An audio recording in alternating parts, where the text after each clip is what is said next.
So, kita harus bersihkan, ya, kita harus ada the new Indonesia.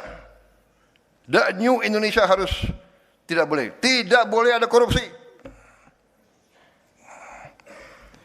Untung kita masih negara kita negara demokrasi kan, benar ya? Demokrasi agak demokrasi ya, agak ya, lumayan lah demokrasi kita kan. Kalau nggak ada demokrasi, gue nggak jadi presiden loh, saudara. Iya kan, benar nggak? Jadi jangan ini loh, ada kelompok-kelompok yang selalu mengeluh. Indonesia beginilah, ya. Prabowo otoriter lah, benar nggak? Tapi kalau ditanya rakyat, jangan-jangan perlu juga sedikit-sedikit otoriter. Jangan-jangan untuk melawan koruptor-koruptor itu. Tapi kita demokratis, jadi kita masih moderat, ya. Banyak negara lain nggak tahu deh, hari ini ada, besoknya nggak ada. Iya kan? Jangan-jangan efektif yang itu, jangan-jangan. Waduh, ini ada banyak wartawan ya. Waduh, ada lagi banyak duta besar. Negara barat lagi, waduh gue. Program kita saja, hari ini kita telah mencapai 60.200.000 penerima manfaat. Anak-anak Indonesia, ibu-ibu hamil dan orang tua, lansia yang hidup sendiri dan tidak ada yang membantu. 60.200.000. Tiap hari kita beri makan. Kalau dihitung berarti kita memberi makan penduduk sebesar Afrika Selatan. Tiap hari. Untuk ibu-ibu hamil kita memberi diantar ke rumah. Untuk orang tua lansia diantar ke rumah. Saya kira di dunia ini adalah suatu prestasi yang membanggakan. Dari segi manajemen, dari segi logistik, dari segi pengendalian, saya kira ini sesuatu yang mungkin harus dicatat sebagai prestasi yang membanggakan kita. Saudara-saudara, dari 60.200.000 tersebut, kalau dijumlahkan selama ini, kita sudah memproduksi dan mendistribusi 4,5 miliar porsi makanan. 4,5 miliar, dan kita mengakui terdapat 28.000 katakanlah penerima manfaat yang mengalami gangguan dari makanan itu dengan berbagai sebab. 28.000 ini sebagian besar tidak perlu dirawat, hanya sebagian kecil, dan 28.000 ini dibandingkan dengan 4,5 miliar, statistiknya adalah kalau tidak salah 0,0006. Saya ulangi karena mungkin matematik saya kurang, ya. 0,000 nol lagi 40, luar biasa. 0,00006. Berarti ini adalah 99 ya 99994. Mereka yang pintar-pintar, makanya saya presiden, kau menteri saya gitu.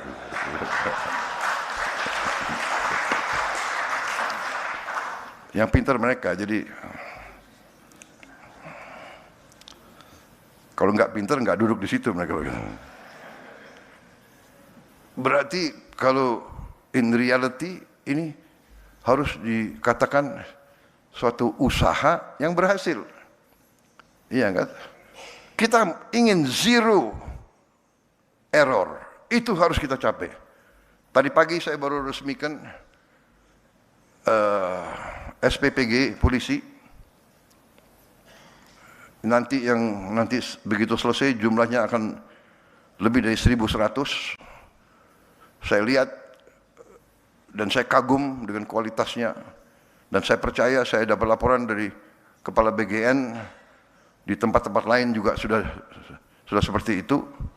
Ya, alat-alat yang kita produksi dari dalam negeri juga sudah cukup canggih untuk menjamin kebersihan air, menjamin kebersihan food tray, dan selanjutnya juga mengatur limbah daripada MBG ini. Jadi saudara-saudara, MBG ini hari ini sudah mencapai 23.000 lebih dapur. 23.000 lebih dapur SPPG. Pada puncaknya, ini akan sampai 82 juta lebih penerima manfaat. Pada ujungnya akan mencapai lebih dari 30.000 dapur. Dan tiap dapur mempekerjakan 50 orang. Dari MBG saja sekarang sudah lebih dari 1 juta orang bekerja. Di ujungnya akan 1,5 juta orang bekerja tiap hari. Tapi tiap dapur akan menimbulkan dan sudah menimbulkan 5 sampai 10 pemasok, supplier. Masing-masing pemasok punya 3, 4, 5 petani yang bekerja. Ekonomi di desa hidup. Petani sayur, petani ikan, peternak ayam, peternak kambing, peternak susu. Semua yakin bahwa hasilnya langsung dibeli dan tidak jauh, karena di tiap kampung mereka bisa punya pasar tetap, pasar terjamin. Ini menimbulkan ekonomi dari bawah. Para kepala daerah melaporkan bahwa mereka merasakan dinamisme dari bawah. Saudara-saudara, ini hanya salah satu bukti awal dari 1 tahun kita bekerja. Dan ini akan terus kita buktikan dengan hasil nyata, saudara-saudara. Kita juga sudah mulai membangun desa-desa nelayan. Desa nelayan tahun 2026 ini akan mencapai 1.000 desa nelayan. Tiap desa nelayan terdiri dari sekian ratus, ada yang 300, 500, ada yang sampai 2.000 nelayan. Yang selama Republik Indonesia berdiri belum pernah disentuh oleh pemerintah Republik Indonesia. Nelayan-nelayan kita belum pernah dapat perhatian. Mereka kadang-kadang tidak bisa punya es. Tidak ada pabrik es di desa mereka. Mereka sulit dapat solar. Mereka sulit untuk dapat akses ke pasar ini. Kita rubah, kita totalnya dalam 4 tahun mendatang kita akan membangun 5.000 desa nelayan. Tiap desa nelayan kita akan bangun pabrik es. Kita akan bikin cold storage. Kita akan bikin dermaga. Kita akan bagikan kapal-kapal. Kita akan siapkan kendaraan.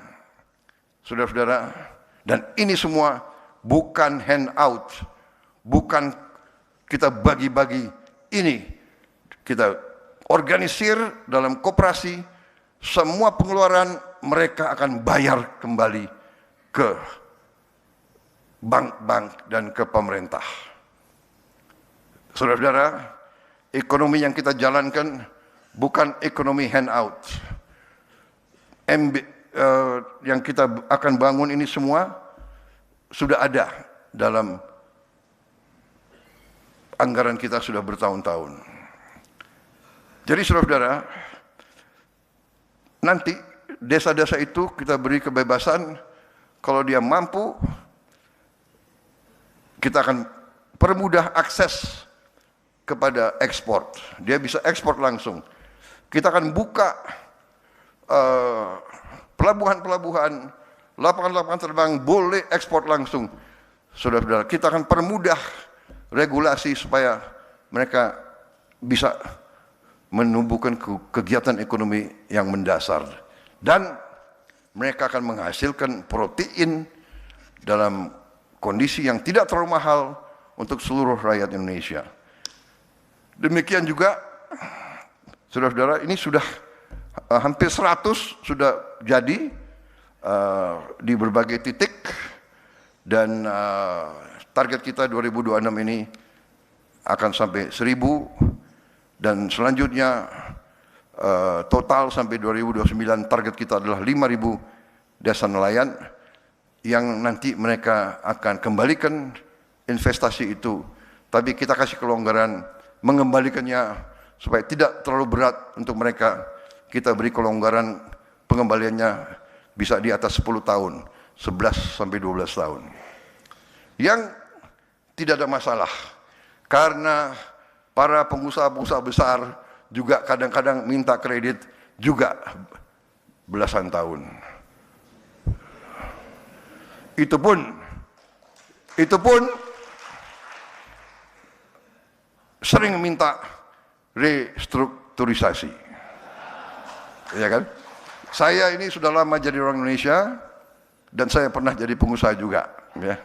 Saya pun pernah minta restrukturisasi. Dengan kata lain lebih sederhana, minta belas kasihan perpanjangan untuk kembali. Benar atau tidak? Mana menteri-menteri pengusaha? Saudara-saudara, kalau pengusaha besar boleh dikasih apa itu? Haircut. Apalagi haircut lagi. Wenaknya sendiri, haircut. Masa nelayan-nelayan kita enggak kita berdayakan? Belum pernah mereka dapat kesempatan ini. Banyak yang nangis di pulau-pulau terpencil. Sekarang kita hadir, kita memberi harapan ke depan. Sama juga dengan Koperasi Merah Putih yang akan kita bangun dan sudah mulai sebentar lagi.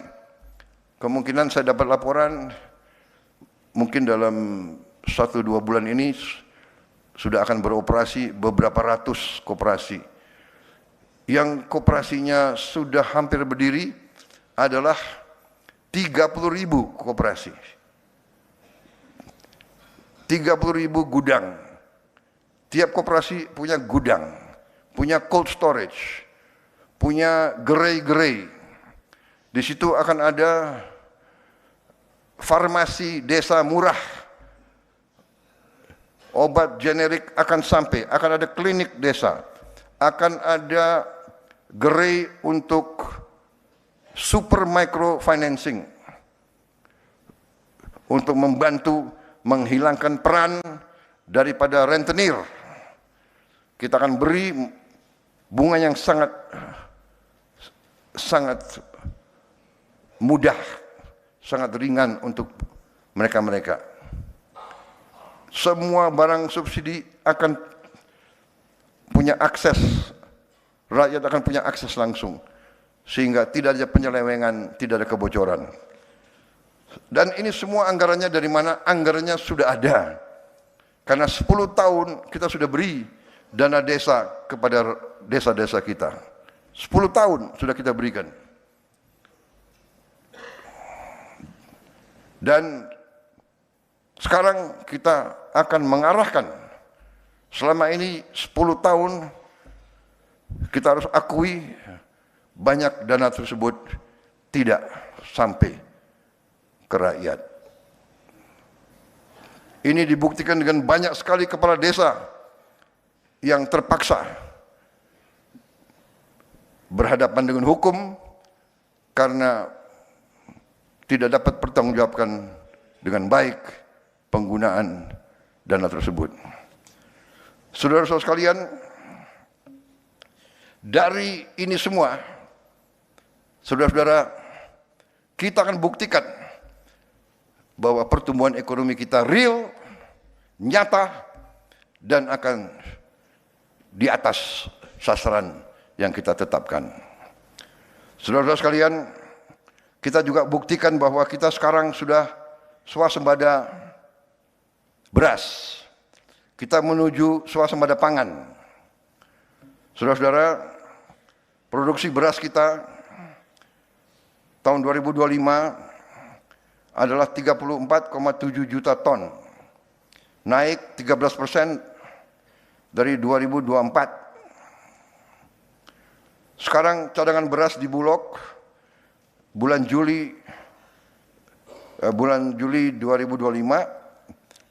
adalah 4,2 juta ton, adalah tertinggi sepanjang sejarah bangsa kita. Dan sampai sekarang pun cadangan yang sudah ada masih sangat tinggi. Saudara-saudara sekalian,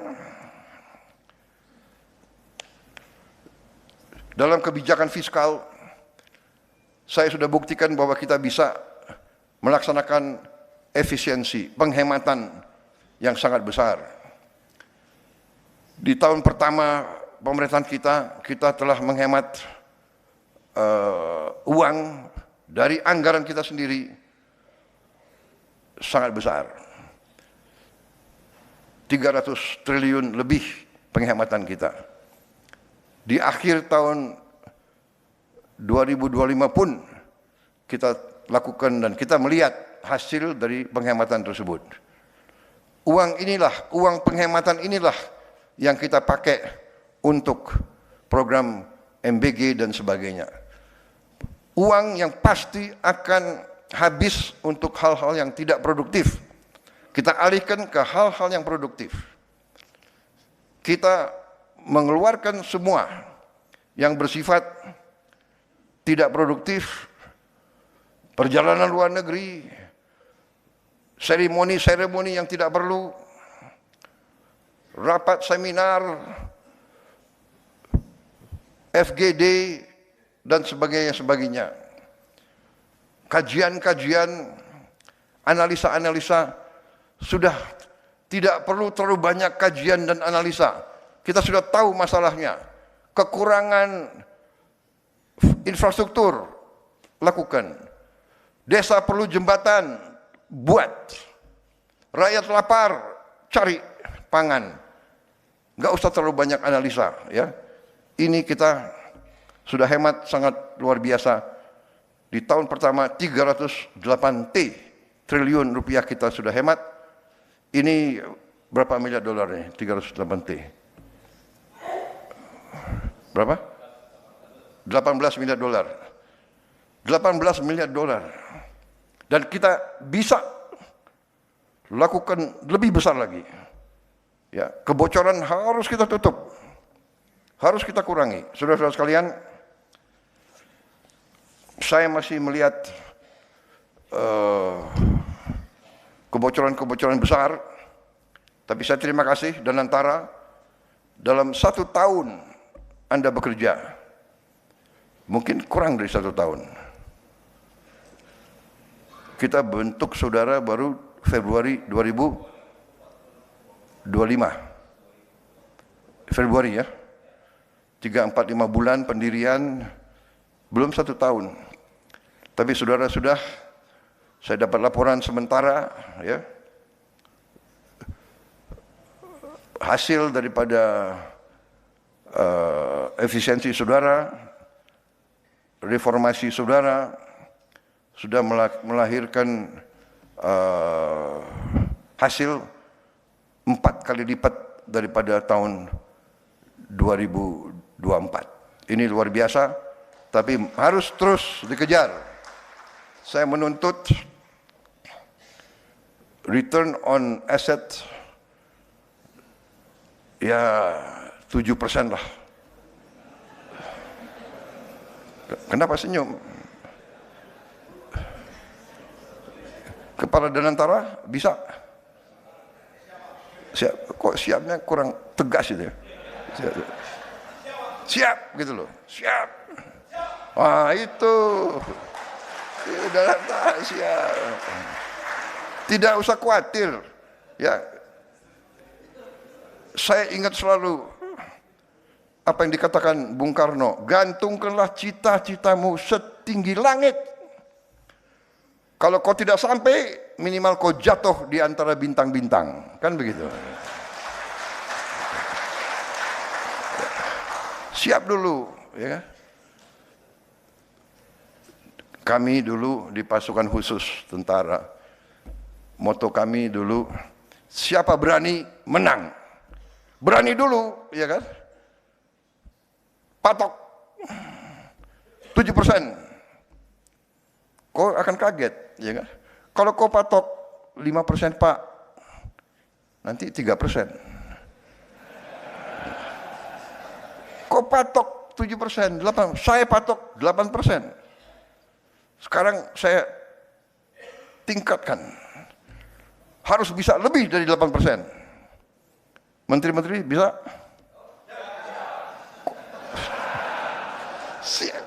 Siap gitu loh. Percaya sama saya, kalian sendiri akan kaget ya. Kalian sendiri akan kaget, benar nggak? Angka-angka saya banyak, tapi saya nggak mau bicara terlalu panjang karena inti yang saya sampaikan sudah saya sampaikan. Saudara-saudara, efisiensi dan tidak ada masalah, banyak kawan-kawan di luar negeri.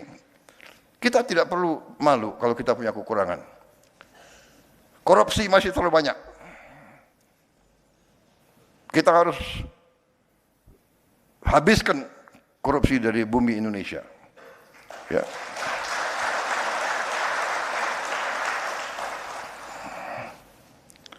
Segala kebocoran, segala penyelewengan, segala manipulasi, ya semua tingkatan.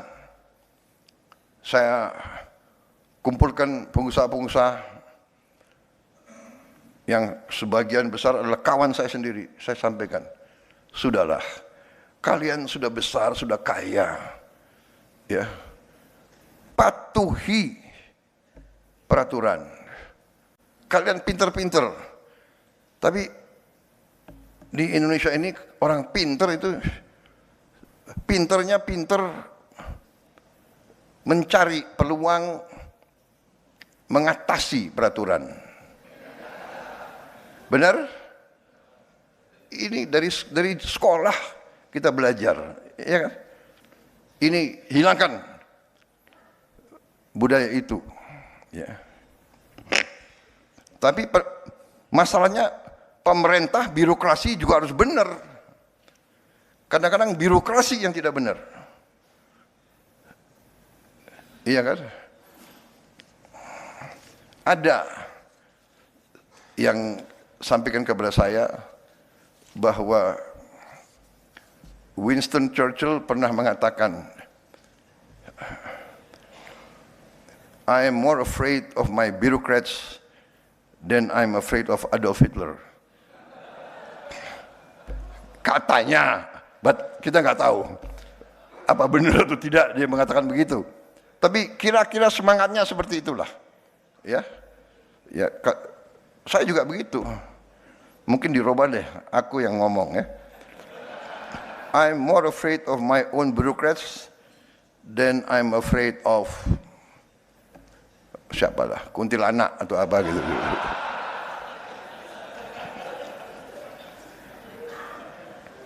So, kita harus bersihkan, ya, kita harus ada the new Indonesia. The new Indonesia harus tidak boleh ada korupsi. Untung kita masih negara apa itu? Kita Kita negara demokrasi kan, benar ya? Demokrasi apa? Agak demokrasi ya, agak ya, lumayan lah demokrasi kita kan. Kalau nggak ada demokrasi, gue nggak jadi presiden loh, saudara. Iya kan? Benar nggak? Jadi jangan ini loh, ada apa tuh? Kelompok-kelompok yang selalu mengeluh. Indonesia beginilah, Prabowo otoriter lah, benar nggak? Tapi kalau ditanya rakyat, jangan-jangan perlu juga sedikit-sedikit otoriter. Jangan-jangan untuk melawan koruptor-koruptor itu. Tapi kita demokratis, jadi kita masih moderat, ya. Banyak negara lain nggak tahu deh, hari ini ada, besoknya nggak ada. Iya kan?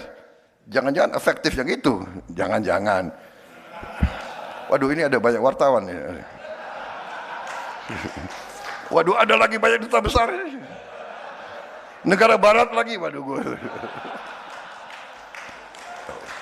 I am completely democratic. Completely. Sudah. Jadi kita bertekad ya. Saya bertekad patuhi hukum. Tidak ada kompromi.